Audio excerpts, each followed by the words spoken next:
संत शिरोमणि आचार्य गुरुवर श्री विद्यासागर जी महाराज की जय। और हम योग प्रणेता पूज्य गुरुवर श्री प्रणम्य सागर जी महाराज की जय। ओम अरहम नमः। श्री तत्वात् सूत्र के शंका समाधान सत्र में आप सभी का स्वागत है। आज पूज्य श्री के द्वारा आपकी की गई शंकाओं का समाधान किया जाएगा। यदि आप भी अपनी शंकाएं भेजना चाहते हैं तो विजिट कीजिए ttv.arham.yoga और हमारे शंका समाधान फॉर्म को फिल कीजिए। सत्र संबंधी शंकाओं का समाधान स्वयं पूज्य श्री करेंगे। इस कक्षा की सभी जानकारियां जानने के लिए आप हमारी वेबसाइट ttv.arham.yoga को विजिट कर सकते हैं। आप हमारे व्हाट्सएप ग्रुप भी ज्वाइन कर सकते हैं cut.ly/तत्वात् पर। इस कार्यक्रम के प्रसारण में पुण्याचक बनकर आप धर्म प्रभावना कर सकते हैं और पुण्यार्जन भी कर सकते हैं। आप टीम अरहम को 9810436940 पर संपर्क कर सकते हैं। तो चलिए अपने सत्र की शुरुआत करते हैं पूज्य श्री के द्वारा अरहम ध्यान योग के माध्यम से। सीधे बैठ जाइए। आसन सुखासन, अर्ध पद्मासन या पद्मासन हो। गर्दन सीधी, कमर सीधी। आज हम आज्ञा विषय धर्म ध्यान करने के लिए अपना मन तैयार करते हैं, जिस आज्ञा विषय धर्म ध्यान से ही अन्य धर्म ध्यान संभव है। अपने आप को व्यवस्थित करें, सीधे बैठें, गर्दन सीधी, कमर सीधी, आंखें आराम से बंद करें। ज्ञान मुद्रा के साथ अपने दोनों हाथों को अपने घुटनों पर रखें। मन में जैसा बताया जा रहा है उसी के अनुसार विचार करेंगे, क्योंकि विचार ही करने का नाम धर्म ध्यान है।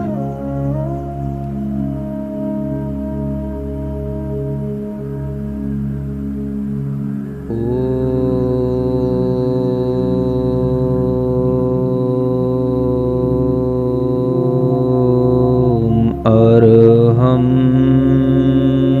नमः। ओम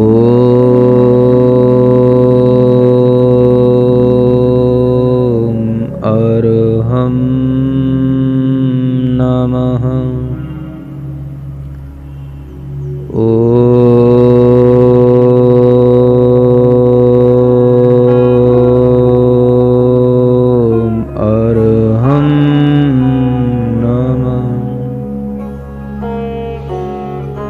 गहरी लंबी श्वास लेकर शांति से बैठेंगे।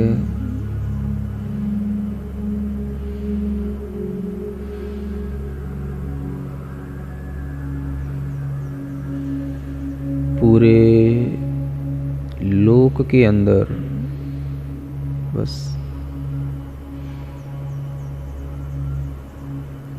पूरे लोक में अनंत जीव हैं, अनंत पुद्गल पदार्थ हैं, धर्म द्रव्य है, अधर्म द्रव्य है, काल द्रव्य है, आकाश द्रव्य है, जो अत्यंत सूक्ष्म है, सर्वज्ञता के अलावा जो किसी के ज्ञान में नहीं आ सकते। ऐसे अनेक सूक्ष्म द्रव्यों से भरा हुआ यह लोक संपूर्ण लोक को, जो अपने केवल ज्ञान में भी एक छोटे से द्वीप की तरह देखते हैं, जिनका ज्ञान इतना बड़ा है कि उस ज्ञान में हमें यह पूरा लोक भी बहुत छोटा सा दिखाई देता है। पूरा 3 जगतमय संसार सर्वज्ञ भगवान की आज्ञा से ही जानने में आता है। अधोलोक में अनेक नारकियों का आवास है। मध्यलोक में मनुष्य, तिर्यंच और कुछ देव भी रहते हैं। ऊर्ध्वलोक में देवों का ही आवास है और सबसे ऊपर सिद्ध लोक है, जहाँ पर मुक्त आत्माएं वास करती हैं।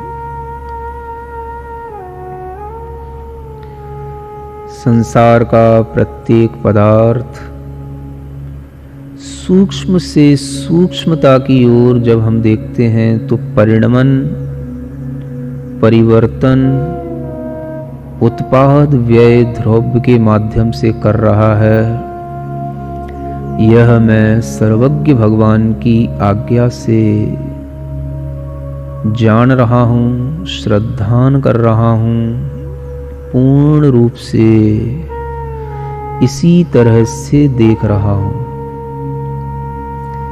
संसार के प्रत्येक पदार्थ में, चाहे वो चेतन हो, अचेतन हो, शुद्ध हो, अशुद्ध हो, निरंतर प्रति समय पुरानी पर्याय का नाश होता है, नई पर्याय उत्पन्न होती है। द्रव्य अपने स्वरूप में ज्यों का त्यों बना रहता है। ऐसे सूक्ष्म विज्ञान को बताने वाले सर्वज्ञ देव की आज्ञा का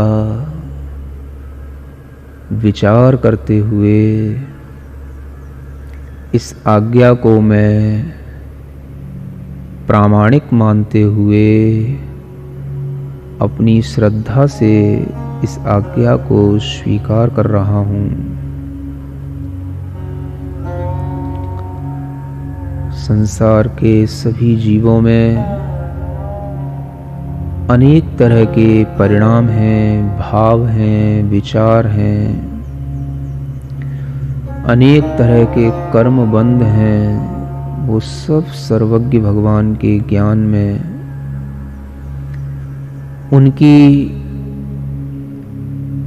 बंधने की प्रक्रिया, उनके झड़ने की प्रक्रिया, उनकी शक्ति में कमती बढ़ती होने की प्रक्रिया सब देखने में आई है। अत्यंत उपकारी उन अरिहंत सर्वज्ञ देव ने हमें कर्म विज्ञान का बहुत बड़ा ज्ञान दिया है। मैं उसे आस्था से, श्रद्धा से स्वीकार करता हूँ। सर्वज्ञ भगवान के ज्ञान की बात जो मैं अपने कान से सुन रहा हूँ, इस श्रुत ज्ञान को मैं पूर्णतया स्वीकार करता हूँ। श्रुत ज्ञान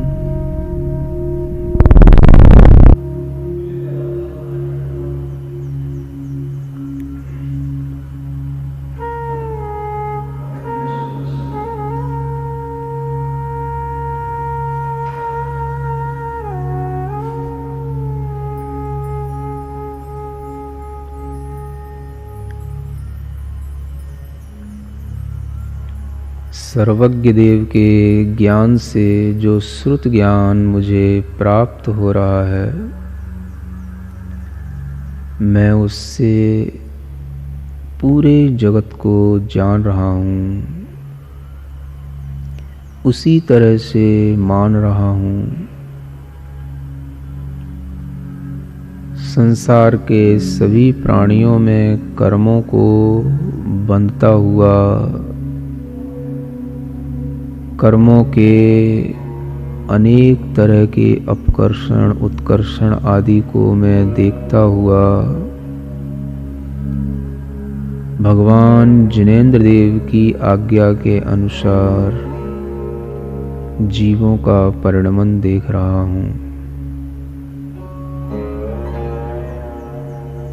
इस संसार में कुछ भी नया नहीं है। सभी पौद्गलिक पदार्थों का भोग उपभोग पहले किया जा चुका है। इस संसार में जो भी जीव पहले हुए हैं उन सब के बारे में भी ज्ञान देने वाले सर्वज्ञ भगवान ने हमें भूत भविष्यत और वर्तमान का तीनों कालों का ज्ञान दिया है। मैं सर्वज्ञ देव की आज्ञा को स्वीकार करता हूँ। सूक्ष्म तत्वों का विवेचन, अत्यंत दूरवर्ती पदार्थों का विवेचन, अतीत काल का विवेचन, सभी कुछ सर्वज्ञ के अलावा नहीं जान सकता। सर्वज्ञ के अलावा कोई नहीं देख सकता।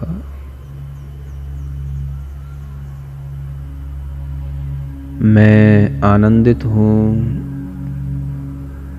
मुझे आज सर्वज्ञ भगवान की आज्ञा का चिंतन करने का यह समय मिला।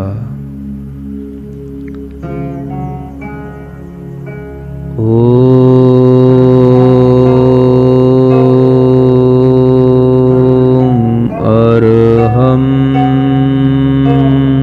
नमः।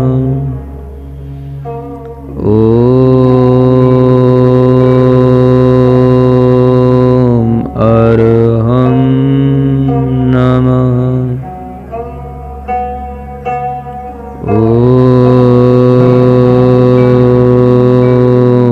अर्हं नमः। अपनी दोनों हथेलियां घिसकर आंखों पर रखें। ओम अर्हं परम शांति, परम शांति, परम शांति। इस ध्यान को पुनः सुनने के लिए आप विजिट कर सकते हैं हमारा YouTube चैनल अर्हम ध्यान योग। चलिए पूज्य गुरुवर के चरणों में चलते हैं। चंद्र नाहटा जी सूरत से पूछ रहे हैं, मेरे को अव्याप्ति, अतिव्याप्ति और असंभव दोष के बारे में बताइए। इन दोषों के बारे में प्रथम अध्याय में अच्छे ढंग से बताया जा चुका है। जो लोग रेगुलर तत्वार सूत्र को सुनते हैं उन्हें पिछले अध्याय में जो पढ़ाया गया है उसको भी ध्यान में रखें और वहीं से उसको देखने की कोशिश करें। नमस्ते गुरुदेव। नरेश कुमार जैन ग्वालियर से पूछ रहे हैं, अर्पिता नर्पित सिद्धि का क्या अर्थ होता है? यह सूत्र 5वें अध्याय का है। आप लोग अभी द्वितीय अध्याय का अभ्यास कर रहे हैं तो आपको प्रश्न भी अभी द्वितीय अध्याय संबंधी ही पूछने चाहिए। फिर भी अर्पिता नर्पित सिद्धि का मतलब होता है कि किसी भी पदार्थ की सिद्धि मुख्य और गौड़ व्यवस्था के साथ होती है। अर्पित माने मुख्य और अनर्पित माने गौड़। पदार्थ में अनेक धर्म रहते हैं। उन धर्मों में से कुछ धर्म हमारे लिए मुख्यता से सामने आ जाते हैं, उनका हम कथन करते हैं, तो अन्य धर्म उसमें गौड़ रूप से विद्यमान रहते हैं। इस तरह से अर्पित और अनर्पित सभी प्रकार के धर्मों के माध्यम से ही अनेकांत स्वरूप पदार्थ की सिद्धि होती है। यह सूत्र से समझना। योगेंद्र जी ग्वालियर से पूछ रहे हैं, गुरु महाराज नमोस्तु महाराज श्री। सूत्र 2.40 कक्षा 51 में बताया गया कि तेजस और कार्माण शरीरों के कारण आत्मा का प्रतिघात नहीं होता है। कृपया इसे समझाने का कष्ट करें। तेजस और कार्मण शरीर के कारण आत्मा का प्रतिघात नहीं होता, इसका अर्थ यह है कि जो आत्मा तेजस और कार्मण शरीर से सहित है वह आत्मा कभी भी किसी भी पदार्थ से प्रतिघात को प्राप्त नहीं होती। अर्थात वह आत्मा गमन करते हुए कहीं पर भी किसी भी पर्वत हो, वज्र के समान कठोर पदार्थ हो, नदी हो, सागर हो, किसी भी स्थान पर उस आत्मा को जाना होगा। जो आत्मा कार्मण और तेजस शरीर के साथ है वह आत्मा वहाँ तक पहुँच जाएगी, उसका किसी भी पदार्थ से कोई रुकावट नहीं होगी, ये उसका तात्पर्य है। नमस्ते गुरु महाराज, योगेंद्र जी का ही दूसरा सवाल है कि कक्षा 54 2.49 सूत्र में कहा गया है कि आहारक पुतला श्वेत वर्ण का होता है, तो दिखता क्यों नहीं है? अब आहारक पुतला आपने कहाँ देखा, कौन से मुनि महाराज को निकला? इतना जरूर है कि इस विषय में ऐसा नहीं कहा जा सकता कि आहारक पुतला दिखने का मना है। आहारक पुतला दिख भी सकता है, क्योंकि वैक्रियक शरीर भी जब दिखाई देता है तो आहारक शरीर भी दिखाई दे सकता है। और इस तरह के पुतलों को जो निकलते हैं वह जिन्होंने साक्षात देखा होगा उन्हीं के द्वारा वो देखने में आता है। वर्तमान में कोई ऐसी रिद्धियाँ अभी नहीं होती और आहारक शरीर वर्तमान में नहीं निकलते, क्योंकि ये रिद्धियों के माध्यम से होता है। नमस्ते गुरु महाराज, स्मिता चौधरी कह रही हैं विष्णु कुमार मुनि महाराज को विक्रिया रिद्धि प्राप्त थी, तो क्या औदारिक, वैक्रिक और तेजस कार्माण शरीर एक साथ हो सकते हैं? इन शरीरों की एक साथ रहने में, शरीर के साथ एक साथ रहने में कोई ऐसी आपत्ति नहीं है। तेजस शरीर भी तेजस समुद्गात के साथ में काम करता है, औदारिक शरीर बना ही रहता है और उसी के साथ साथ कार्मण शरीर भी रहता है। एक साथ कितने शरीर हो सकते हैं ये भी आपको बताया है, अधिकतम 4 शरीर एक साथ हो सकते हैं। तो उनमें औदारिक शरीर, तेजस शरीर, कार्मण शरीर और वैक्रियक शरीर इस रूप में साथ रहता है कि वह विक्रिया के साथ होने वाला औदारिक शरीर होता है। ऐसा मान करके उसको हम 4 शरीर मान लेते हैं। रंजू जैन जी उदयपुर से पूछ रहे हैं गुरु महाराज, तेजस शरीर को निरुपभोग क्यों नहीं कहा गया? तेजस शरीर भी किसी न किसी तरह से इंद्रियों के द्वारा ग्रहण करने योग्य है, इंद्रियों के द्वारा वह अनुभूत करने योग्य है, जानने योग्य है। जैसे हमारे शरीर में तेजस शरीर के माध्यम से ही हमारे पेट के अंदर जठराग्नि होती है, वो भी तेजस शरीर का काम होता है। हमारे शरीर में जो तापमान होता है, जिसे हम बॉडी का टेम्परेचर कहते हैं, वो भी तेजस शरीर के माध्यम से होता है। हमारे शरीर में जो कांति होती है औदारिक शरीर के साथ, वह भी तेजस शरीर के माध्यम से होती है। तो कहीं ना कहीं हम तेजस शरीर को ग्रहण कर रहे होते हैं।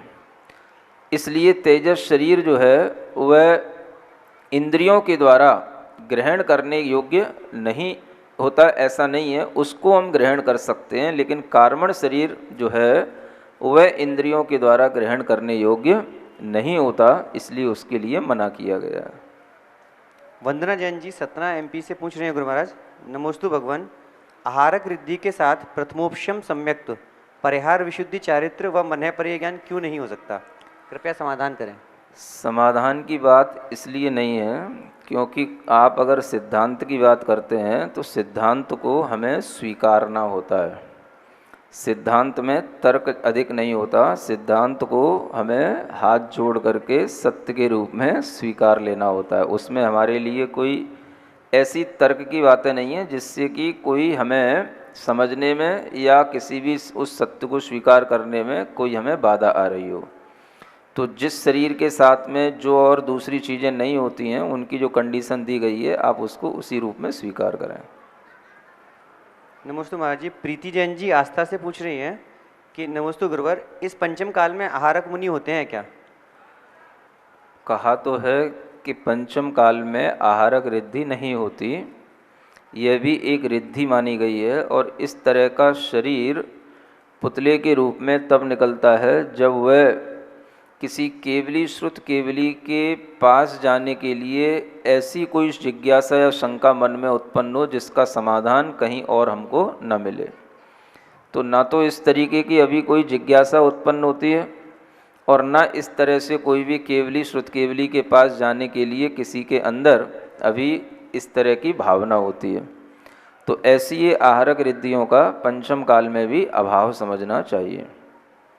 गुरु महाराज अलका जैन जी दिल्ली से पूछ रही हैं, स्थावर और निगोदिया जीव का शरीर कौन सा होता है? शरीर तो औदारिक ही होगा। औदारिक शरीर ही अनेक प्रकार का है। त्रियंच गति के जीवों का शरीर है, चाहे मनुष्य गति के जीवों का शरीर है। ये आपको अकाट्य सिद्धांत के रूप में स्वीकार करना चाहिए कि सभी त्रियंच और मनुष्य गति के जीवों का शरीर औदारिक शरीर ही होता है। डॉक्टर मंजू जैन जी दिल्ली से पूछ रही हैं, गुरुजी जब अठाइयों में नंदीश्वर दीप की पूजा करते हैं तो फिर पंचमेरी की पूजा क्यों की जाती है? कोई बात नहीं। अकृत्रिम चैत्यालयों की वंदना करने के लिए जब हम अपने मनुष्य लोक के अकृत्रिम चैत्यालयों को छोड़कर के नंदीश्वर द्वीप में चले जाते हैं तो वहाँ से लौटने के बाद भी अकृत्रिम चैत्यालय जो मनुष्य लोक में बने होते हैं उनकी पूजा की जाती है। क्योंकि हम अकृत्रिम जनालयों की वंदना करके आए हैं तो अपने घर के अपने लोक में बने हुए अकृत्रिम चैत्यालयों को क्यों भूलें। इसी हेतु देवता लोग भी उस नंदीश्वर की पूरी पूजा करने के बाद में पंचमेरु की पूजा करने के लिए जाते हैं। ऐसा शास्त्रों में नंदीश्वर भक्ति में उल्लेख है। अतः आप लोगों के लिए भी इस तरह से पूजा करना कोई भी आगम से विरुद्ध नहीं है, आगम सम्मत है, ऐसा समझना। नमस्ते गुरु महाराज। लता शाह लेक मेरी यूएसए से पूछ रही हैं, नमोस्तु गुरुदेव, चखना और सुनना उपभोग कैसे हो सकता है? आहारक शरीर में उपभोग कैसे हो सकता है? उपभोग का मतलब है इंद्री का विषय बनना। किसी भी इंद्री का विषय बने। चखना और सुनना ये सब अलग अलग इंद्रियों के विषय हैं। चखना रसना इंद्री का विषय है, सुनना कर्ण इंद्री का विषय है। चक्षु इंद्री का विषय क्या है? तो देखना, रूप होना। तो अगर हम उस आहारक शरीर को देखते हैं, देख पाते हैं, तो वह हमारे लिए इंद्री का विषय कहलाएगा। तो यही उसका उपभोग कहलाता है। उपभोग का मतलब केवल रस पीना और चखने के लिए जिह्वा इंद्री का उपयोग करना या सुनने के लिए कर्ण इंद्री का उपयोग करना ही नहीं है। चक्षु इंद्री से भी उपभोग होता है, हर इंद्री से उपभोग होता है। तो चक्षु इंद्री के माध्यम से जिसका हम रूप देख सकते हैं वह उस रूप का उपभोग कहलाता है। इसलिए इंद्रियों के माध्यम से उपभोग होता है, यह ध्यान में रखना चाहिए। डॉक्टर मंजू जैन जी दिल्ली से पूछ रही हैं, गुरुदेव जो कर्मों की 10 दशाएं होती हैं जैसे कर्म, सत्ता इत्यादि, उनको उदाहरण सहित समझना है। इस तरह के कर्म सिद्धांतों को आप बहुत जल्दी से नहीं समझ पाएंगे। जितना आपको समझाया गया है उसी को समझने की कोशिश करें। बंध, सत्य, उदय, उदीर्णा, अपकर्षण, उत्कर्षण, निदत्ति, निकाचित आदि ये जो सब करण होते हैं इनकी छोटी छोटी सी परिभाषाएं आपको यथा समय पर बताई गई हैं, वहीं से आप समझने की कोशिश करें। यहाँ वह प्रश्न अधिक उपयोगी होंगे जिनका समाधान हमें तत्काल में चाहिए हो, और जिसको समझने में लंबा टाइम लगे उसके लिए आपको अलग से टाइम दिया जाएगा। नेहा गंगवाल जी इंदौर से पूछ रही हैं, नमोस्तु महाराज जी, क्या मुनि महाराज जी के मुख पर जो कांति दिखाई देती है वह भी तेजस शरीर के कारण ही दिखाई देती है? अब आप हर जगह पर प्रैक्टिकल कर रहे हैं, ये अच्छी बात है कि तेजस शरीर के माध्यम से भी कांति होती है। एक और आपको अष्टम अध्याय में नाम कर्म के बारे में पढ़ाया जाएगा, तो उसमें एक आदे नाम कर्म आते हैं। इस तरह का नाम कर्म होता है, उसके माध्यम से भी सभी के द्वारा ग्रहण करने योग्य शरीर मिलता है। तो उससे भी जो है उस नाम कर्म के माध्यम से भी कांति युक्त शरीर प्राप्त होता है। तो ये भी ध्यान में रखें कि जो तेजस शरीर से कांति मिलती है वो सामान्य होती है, और अगर कभी किसी के लिए शरीर पर, मुख पर विशेष कांति दिखाई दे तो उसे नाम कर्म का एक प्रभाव समझना चाहिए, जो आदि शुभ नाम कर्म आदि होते हैं उनके प्रभाव से होता है। नमस्ते महाराज जी, रिंशु जैन जी लखनऊ से पूछ रही हैं, जन्म देने वाली माँ को अपने बच्चों के जन्म दिवस पर कैसा आशीर्वाद देना चाहिए? कैसी भावना भानी चाहिए उस दिन? कुछ विशेष प्रार्थना पूजा करनी चाहिए? क्या गुरु जी आगम के अनुसार शास्त्रों में ऐसा कुछ वर्णन है?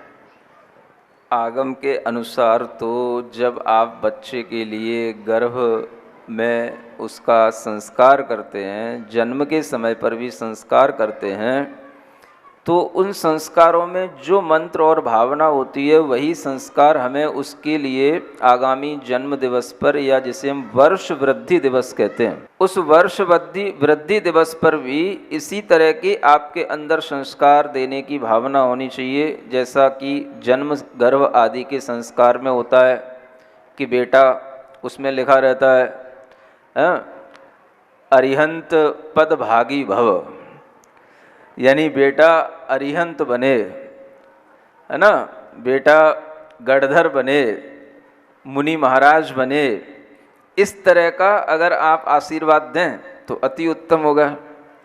और अगर आपको ऐसा करने में मोह के कारण से संकोच होता हो, डर लगता हो, तो फिर इतना ही आशीर्वाद दें कि बेटा धर्म के लिए, समाज के लिए कुछ अच्छा उन्नति का कार्य करे और धर्म समाज के लिए कुछ काम में आए, ऐसे किसी अच्छे पदों पर आसीन हो, इस तरह का आशीर्वाद दें।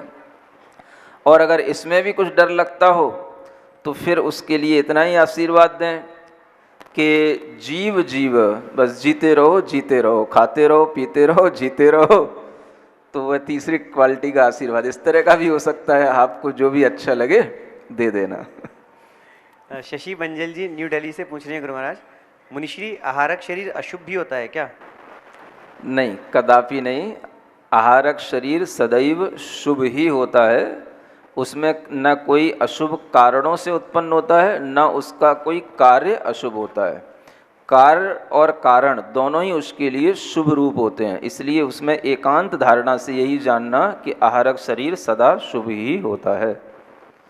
नेहा गंगवाल जी इंदौर से एक और क्वेश्चन पूछ रही हैं, नमोस्तु महाराज जी, गाय तो जन्म लेते ही दौड़ने लग जाती है, तो क्या उसे जरायु और पोत दोनों कहेंगे?